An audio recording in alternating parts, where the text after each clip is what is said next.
Tom, you were there at the Katie show with the Celis family. What did you take away from the missing girl's parents' interview? Jane, good evening.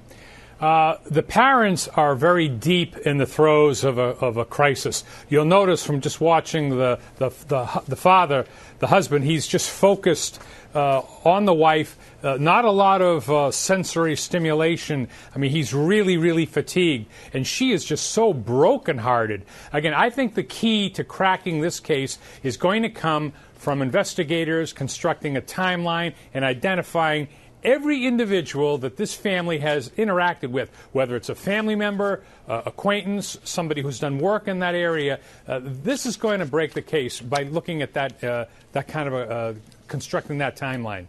Jane? Well, we have a 550-page police report, 3,000 tips, and still it seems if investigators have hit a wall. Sergio, Isabel's dad, faced some pretty tough scrutiny following the disappearance of his daughter, particularly because he appeared to chuckle on the phone when calling the 911 operator to report his daughter missing. Listen carefully. Decide for yourself. Is Mom there also? Yeah, she had just left for work. I just called her and I told her to get her butt home. A lot of people took offense to that.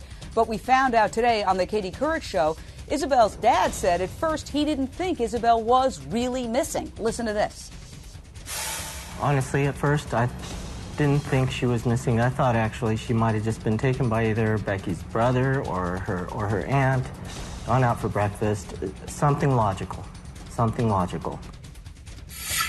So, Lisa Bloom, you're the legal analyst for Avo.com, but you're the author of Swagger as well. So you talk about how males deal with stress. Could that explain the dad's apparent chuckle, which really put everybody, we all sort of went, what is that? Mm-hmm. Absolutely, Jane. We can't judge somebody who's going through this profound parenting crisis, the abduction of a child. And he didn't take it seriously at first, and that's a natural human reaction. Also, think of any situation we've been in, maybe a funeral or a shocking situation where involuntarily we may have giggled or laughed just from the awkwardness of the situation. The bottom line is that he's not a suspect. He's not a person of interest. It does appear to have been an intruder abduction, and that's what the police are focused on.